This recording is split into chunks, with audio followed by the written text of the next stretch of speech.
Shri R V Babu, രാജ്യ താൽപ്പര്യത്തിന് പുതിയൊരു നിർവചനം കൊടുക്കേണ്ടി വരുമെന്ന് തോന്നുന്നു. നോക്കൂ, രാജ്യ താൽപ്പര്യം സംരക്ഷിക്കാൻ വേണ്ടി പ്രത്യാക്രമണത്തിന് മുതിർന്നില്ല എന്നാണ് കോൺഗ്രസിൻ്റെ ഭാഷ്യം. അതാണിപ്പോൾ റിജിയിലൂടെ നമ്മൾ കേട്ടത്. യഥാർത്ഥത്തിൽ രാജ്യ താൽപ്പര്യം ബലികഴിക്കുകയായിരുന്നില്ലേ? അല്ല, യുണൈറ്റഡ് നാഷൻസ് നമ്മളെ കുറിച്ച് എന്ത് പറയും എന്നതാണ് റിജിയുടെ കോൺഗ്രസിന്റെ ഒക്കെ വലിയ കൺസേൺ. ലോകരാജ്യങ്ങൾ നമ്മളെ കുറിച്ച് എന്ത് പറയും? ലോകരാജ്യങ്ങളുടെ നല്ല പിള്ള ചമയ എന്നുള്ളതാണോ രാജ്യത്തിന്റെ താല്പര്യം? രാഷ്ട്രത്തിന്റെ താല്പര്യം എന്ന് പറഞ്ഞാൽ അതാണ്. എന്നിട്ട് എന്ത് ഗുണം കിട്ടി? യുണൈറ്റഡ് നാഷൻസിലാണ് പാകിസ്ഥാനെതിരെ ഒരു പ്രമേയം പാസ്സാക്കി. എന്നിട്ട് എന്ത് ഗുണം കിട്ടി? എന്നിട്ട് എന്ത് സംഭവിച്ചു? പാകിസ്ഥാന് വല്ല മാറ്റം വന്നോ? പാകിസ്ഥാന്റെ ഭീകരവാദത്തിന് വല്ല മാറ്റം വന്നോ? ഈ പറയുന്ന ഹഫീസ് സയ്യിദിനെ ലോക ഭീകരവാദിയാക്കി പ്രഖ്യാപിച്ചു. എന്നിട്ട് ഹഫീസ് സയ്യിദിനെ ആരാണ് പ്രൊട്ടക്ട് ചെയ്തുകൊണ്ടിരുന്നത്? പാകിസ്ഥാനിൽ സൈന്യത്തിന്റെ പ്രൊട്ടക്ഷനിലാണ് ഹഫീസ് സയ്യിദ് അവിടെ ജീവിച്ചുകൊണ്ടിരുന്നത്. ഈ പറയുന്ന ഭീകരവാദികളെ മുഴുവൻ അടയിച്ച് വിരിയിച്ചുകൊണ്ടിരുന്നത്, അടവച്ച് വിരിയിച്ചുകൊണ്ടിരുന്നത് ഹഫീസ് സയ്യിദ് അല്ലേ? ഇപ്പൊ നരേന്ദ്രമോദി വന്നപ്പോഴല്ലേ നെഞ്ചു തുളച്ച് ഹഫീസ് സയ്യിദിന്റെ അടപ്പ് തെറിപ്പിച്ചത്? നമുക്ക് എന്ത് ഇതിനൊക്കെ നമ്മൾ വളരെ കൗതുകമായിട്ട് കാണാൻ പറ്റുള്ളൂ. കാരണം ലോകരാഷ്ട്രങ്ങളുടെ അഭിപ്രായം കിട്ടി, യുണൈറ്റഡ് നാഷൻസിൽ പാകിസ്ഥാൻ ഒറ്റപ്പെട്ടു. So what? നിങ്ങൾക്ക് എന്ത് ഗുണം കിട്ടി? രാജ്യത്തിന് എന്ത് ഗുണം കിട്ടി? രാജ്യത്തിനൊരു ചുക്കും കിട്ടിയില്ല. രാജ്യത്തിന്റെ അഭിമാനം തകർന്നു തരിപ്പണമായി. ഈ രാജ്യത്തെ ജനങ്ങളുടെ ആത്മവിശ്വാസം തകർന്നു. ഒരു രാഷ്ട്രം എന്ന നിലയ്ക്ക് നെഞ്ചുറപ്പോടെ ലോകത്തിന് മുമ്പിൽ അഭിമാനത്തോടെ ചങ്കുറപ്പോടെ നിന്ന് കാണിച്ചു കൊടുക്കാൻ ആ സന്ദർഭത്തില് അമേരിക്കയുടെ സമ്മർദ്ദത്തിന് വഴങ്ങി, പാകിസ്ഥാന്റെ താല്പര്യത്തിന് വഴങ്ങിക്കൊണ്ട് സറണ്ടർ ചെയ്തു. രാജ്യ താല്പര്യം വിദേശികൾക്ക് മുമ്പിൽ സറണ്ടർ ചെയ്തു. ഇത് ആദ്യത്തെ സംഭവം ഒന്നല്ല കേട്ടോ അനിൽ നമ്പ്യാരെ. ഇതിനു മുമ്പും അങ്ങനെ ഉണ്ടായിട്ടുണ്ട്. 1971 യുദ്ധം ഉണ്ടായപ്പോൾ റിച്ചാർഡ് നിക്സൺ അന്ന് അമേരിക്കൻ പ്രസിഡന്റാ. അമേരിക്കൻ പ്രസിഡന്റിന് ഇന്ദിരാഗാന്ധി കത്തെഴുതി. അത് ഈ കഴിഞ്ഞ കാലഘട്ടത്തിൽ നമ്മുടെ കിരൺ റിജ്ജു അദ്ദേഹം എക്സിൽ ആ കത്തിന്റെ കോപ്പി അങ്ങ് ഇട്ടു. അന്ന് എഴുതിയ കത്തിന്റെ കോപ്പി അദ്ദേഹം ഇട്ടു. എന്താണ് റിച്ചാർഡ് നിക്സന് കത്തെഴുതിയത്? അമേരിക്ക പാകിസ്ഥാനോട് സമ്മർദ്ദം ചെലുത്തണം, ഇന്ത്യയെ ആക്രമിക്കരുത് എന്ന് പറഞ്ഞ് സമ്മർദ്ദം ചെലുത്തണം എന്ന് പറഞ്ഞിട്ട് അമേരിക്കയുടെ സഹായം ചോദിച്ച് അമേരിക്കയോട് യാചിച്ച ഒരു പ്രധാനമന്ത്രിയായിരുന്നു അന്ന് നമുക്കുണ്ടായിരുന്നത്. പക്ഷേ നമ്മുടെ പട്ടാളം നല്ല കരുത്തുറ്റതും നല്ല വീര്യമുള്ളതും ഒക്കെ ആയതുകൊണ്ട് 90,000 പേരെ നമ്മള് തടവുകാരാക്കി.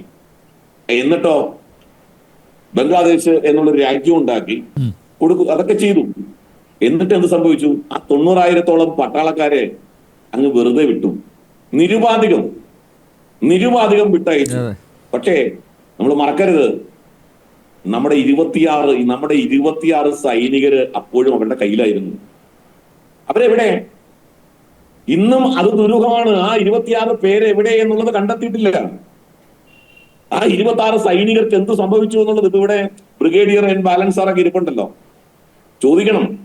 നമ്മുടെ 26ഓളം സൈനികർ അവരുടെ കസ്റ്റഡിയിൽ ഇരിക്കുമ്പോഴാണ് 90,000 പേരെ ഈ നമ്മുടെ ഇന്ദിരാഗാന്ധിയുടെ ഗവൺമെന്റ് വിട്ടയച്ചത്. എന്താ 7ാം കപ്പൽപ്പട അവിടെ നിന്നാ മതി എന്നൊക്കെ പറഞ്ഞ് വീരവാദം മുഴക്കുന്നില്ലേ? 7ാം കപ്പൽപ്പട അവിടെ നിന്നാ മതി എന്ന് അമേരിക്കയോട് പറഞ്ഞു. അമേരിക്കൻ പ്രസിഡന്റിന് കത്തെഴുതിയ പാർട്ടിയാണ്. ഞങ്ങളെ ആക്രമിക്കരുതെന്ന് പറയണം പാകിസ്ഥാനോട് എന്ന് കത്തെഴുതിയ പാർട്ടിയാണ്. ഇത് വിദേശ നയം അല്ലെങ്കിൽ ഇത്തരം കാര്യങ്ങൾക്ക് ഈ രാജ്യത്തിന്റെ താല്പര്യത്തിനനുസരിച്ച് നിൽക്കണം എന്നുണ്ടെങ്കിൽ 56 ഇഞ്ചും നട്ടലിന് നല്ല തണ്ടും വേണം. അതില്ലാതെ സൂപ്പർ പ്രൈം മിനിസ്റ്റർ ആയിട്ടും മറ്റുമൊക്കെ മുകളിൽ കയറി ഭരിച്ചിട്ടൊന്നും ഒരു കാര്യമില്ല. ഇത് അതിന് മുൻപ് നമ്മൾ കണ്ടിട്ടുണ്ട്. 1962-63 ചൈനയുടെ യുദ്ധകാലത്ത് ഇന്ത്യ ചൈന ഭായി എന്ന് പറഞ്ഞിട്ട് നമ്മുടെ അതിർത്തി പ്രദേശത്ത് നിന്ന് സകല പട്ടാളക്കാരെയും പിൻവലിച്ചു.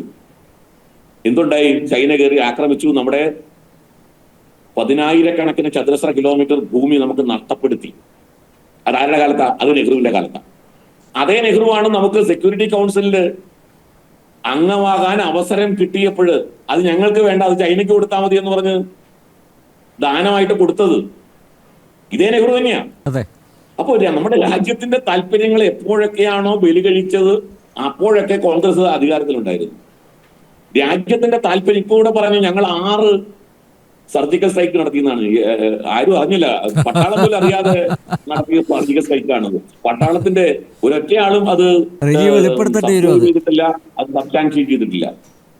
ഒരൊറ്റയാളും പറഞ്ഞിട്ടില്ല ഞങ്ങൾ 6 സർജിക്കൽ സ്ട്രൈക്ക് റിട്ടയർഡ് ആയിട്ടുള്ള ഏതോ ഉദ്യോഗസ്ഥൻ എന്ന് പറയുന്നുണ്ടായിരുന്നു. അത് ഞാൻ വായിച്ചിരുന്നു. റിട്ടയർഡ് ആയിട്ടുള്ള ഏതോ ഉദ്യോഗസ്ഥൻ പറയുന്നുണ്ടായിരുന്നു ഞങ്ങൾ അന്ന് നടത്തിയിരുന്നു. എവിടെ നടത്തി? ഇവിടെ ഇന്ത്യൻ പട്ടാളത്തിന് ഈ പറയുന്ന 2008 നടന്ന ഈ യുദ്ധത്തിന്റെ സമയത്ത് ഇന്ത്യൻ പട്ടാളത്തിന് നല്ല കരുത്തുറ്റ മറുപടി കൊടുക്കാൻ ഉണ്ടായിരുന്നു. കാരണം 10 വർഷം മുമ്പാണ് കാർഗിലില് അത് കാണിച്ചു കൊടുത്തത്. വാജ്പേയിയുടെ കാലത്ത് കാർഗിൽ യുദ്ധം ഏറ്റവും അഡ്വേഴ്സ് സാഹചര്യത്തിലാണ് പട്ടാളം യുദ്ധം ചെയ്തത്. കാരണം കാർഗിലില് അങ്ങ് ഹൈ ഏരിയയിൽ മുഴുവൻ ആധിപത്യം ചെലുത്തി അവരുടെ കയ്യിലായിരുന്നു. കാർഗിൽ കുന്നൻ പ്രദേശം മുഴുവൻ പാകിസ്ഥാന്റെ കയ്യിലായിരുന്ന സമയത്ത് തികച്ചും അഡ്വേഴ്സ് സാഹചര്യത്തിൽ, വിപരീത സാഹചര്യത്തിൽ, പ്രതികൂല സാഹചര്യത്തിലാണ് ഇന്ത്യൻ പട്ടാളം കാർഗിലിൽ യുദ്ധം ചെയ്ത് നമ്മുടെ ആ പ്രദേശം വീണ്ടെടുത്തത്. അങ്ങനെയുള്ള ഇന്ത്യൻ പട്ടാളം അത് നമ്മുടെ രാജ്യത്ത് യുദ്ധം അനിവാര്യമാക്കിയിരുന്നു, അങ്ങനെ പറ്റുന്ന സാഹചര്യമായിരുന്നില്ല എന്നൊക്കെ പറഞ്ഞ് ഇതൊന്നും അല്ല, ഇതൊക്കെ ഭംഗിവാക്കാണ്. ഈ നമ്മുടെ രാജ്യത്തിന്റെ താല്പര്യം അമേരിക്കയ്ക്ക് അടിയറ വെച്ചു, പാകിസ്ഥാന് വേണ്ടി അടിയറ വെച്ചു. എന്തിനു വേണ്ടിയാന്ന് വെച്ചാൽ പാകിസ്ഥാന് അടിയറ വയ്ക്കാൻ, പാകിസ്ഥാനെ പ്രീണിപ്പിച്ച് നിർത്തുന്നത് എന്തിനാ? നമ്മുടെ രാജ്യത്തെ സംഘടിത മുസ്ലിം വിഭാഗത്തിന്റെ പിന്തുണ കിട്ടാൻ പാകിസ്ഥാനെ പ്രീണിപ്പിക്കണം. ഇതാണ് വളരെ സിമ്പിൾ ആയിട്ടുള്ള കാര്യം. നമ്മുടെ രാജ്യത്തിന്റെ മുസ്ലിങ്ങളുടെ പിന്തുണ കിട്ടാൻ പാകിസ്ഥാനെ പ്രീണിപ്പിച്ച് നിർത്തുക എന്നുള്ള ഒരു സമീപനം അന്നത്തെ UPA സർക്കാർ എടുത്തു. അന്ന് മൻമോഹൻ സിംഗ് പറഞ്ഞിരുന്നല്ലോ, രാജ്യത്തിന്റെ വിഭവങ്ങളുടെ ആദ്യത്തെ അവകാശികൾ മുസ്ലിങ്ങളാണെന്ന് പറഞ്ഞിരുന്നല്ലോ. രാജ്യത്തിന്റെ എല്ലാ വിഭവങ്ങളുടെയും ആദ്യത്തെ അവകാശികൾ മൻമോഹൻ സിംഗ് അന്ന് പറഞ്ഞു, പാർലമെന്റിൽ പ്രസംഗിച്ചതാണ്. അപ്പൊ ഇതെല്ലാം നമ്മുടെ കൺമുമ്പിലുണ്ട്. അപ്പൊ അതുകൊണ്ട് യുണൈറ്റഡ് നാഷൻസിൽ 2 പ്രമേയം പാസാക്കി ചേരിചേരാ നയമാണെന്ന് പറയുക. എവിടെ ചേരിചേരാ നയം പറ്റി? നമുക്ക് അങ്ങനെ ഒരു ചേരിചേരാ നയമൊക്കെ കടലാസില് നമ്മളെല്ലാ കാലത്തും സോഷ്യലിസ്റ്റ് പക്ഷം സോവിയറ്റ് യൂണിയന്റെ പക്ഷമായിരുന്നു. എന്നിട്ട് ഇത് ആരെയാണ് പറഞ്ഞ് നിങ്ങൾ പറ്റിക്കാൻ നോക്കുന്നത്? സോവിയറ്റ് യൂണിയന്റെ താല്പര്യത്തിനനുസരിച്ച് സോവിയറ്റ് യൂണിയനോടൊപ്പമായിരുന്നു നമ്മൾ. പുറമേക്ക് നമ്മൾ പറയും നമ്മൾ ചേരിചേരാ നയമാണെന്നൊക്കെ. അങ്ങനെ ഒരു ചേരിചേരാ നയം ഒന്നും ഉണ്ടായിരുന്നില്ല. ഇതൊക്കെ ഭംഗി വാക്ക് പറഞ്ഞ് ജനങ്ങളെ പറ്റിക്കുക അല്ലെങ്കിൽ നാട്ടുകാരെ പറ്റിക്കുക എന്നല്ലാണ്ട് യഥാർത്ഥത്തിൽ നമ്മൾ ആ കാലത്ത് കോൺഗ്രസിന്റെ ഭരണകാലത്ത് ഏറെക്കാലം സോവിയറ്റ് യൂണിയന്റെ ചേർന്ന് നിന്നു. അപ്പോൾ അന്നൊക്കെ പക്ഷമുണ്ടായിരുന്നു. രാജ്യത്തിന്റെ താല്പര്യമാണ് അതിൽ കാര്യം. പക്ഷം ഉണ്ടായാലും ഇല്ലെങ്കിലും ഞാനതിനെ എതിർക്കുന്നില്ല. രാജ്യത്തിന്റെ താല്പര്യം അതാണെങ്കിൽ അതാണെന്നേ. പിടിച്ചിരുന്നെങ്കിൽ കോൺഗ്രസ് മുറുകെ പിടിച്ചിരുന്നെങ്കിൽ വിഭജനം പോലും നടക്കില്ലായിരുന്നല്ലോ. കൺമുമ്പിൽ നടത്തിയല്ലേ യുണൈറ്റഡ് നാഷൻസ് കൊമ്പ് കുലുക്കി. ആരംഗീകരിക്കുന്നു? കോഫി അന്നനായിരുന്നു മുമ്പ്. ആരംഗീകരിക്കുന്നു ഈ സാധനത്തിനൊക്കെ? ആരാണ് യുണൈറ്റഡ് നാഷൻസിന്റെ തിട്ടൂരം അംഗീകരിക്കുന്ന? ഏത് രാജ്യമാണെന്നുള്ളത്? എന്ത് ചെയ്യാൻ കഴിയുമെന്ന് പറയുന്നത് യുണൈറ്റഡ് നാഷൻസിന്? എന്ത് ചെയ്തിട്ടുണ്ട് അവരിന്നവരെ? ഇതൊന്നും അറിയാത്ത ആൾക്കാരാണോ ഈ ചാനലിൽ ഇവിടെ പാനലിൽ ഇരിക്കുന്നതെന്നാണോ അവർ വിചാരിക്കുന്നത്? അപ്പൊ അതുകൊണ്ട് ഇത്തരം കാര്യങ്ങളൊന്നും പറഞ്ഞ് ആളുകളെ പറ്റിച്ചിട്ട് കാര്യമില്ല. യഥാർത്ഥത്തിൽ എന്താണ് നടന്നത് UPA കാലത്ത് എന്നുള്ളത് നമ്മുടെ കൺമുമ്പിലുണ്ട്. അത് ഈ രാജ്യത്തിന്റെ താല്പര്യങ്ങളുടെ ബലികഴിക്കലാണ്. രാഷ്ട്രത്തിന്റെ അഭിമാനത്തെ ചവിട്ടിയരക്കലായിരുന്നു. രാജ്യത്തെ ജനങ്ങളെ വഞ്ചിച്ചു എന്ന് തന്നെ പറയേണ്ടി വരും. ഓക്കെ, എന്തായാലും അന്ന് പ്രതിരോധ മന്ത്രിയായിരുന്ന AK ആന്റണിയും താമസിയാതെ ഇത്തരമൊരു തുറന്ന പറച്ചിലിന് തയ്യാറാകുമെന്നാണ് ഞാൻ പ്രതീക്ഷിക്കുന്നത്.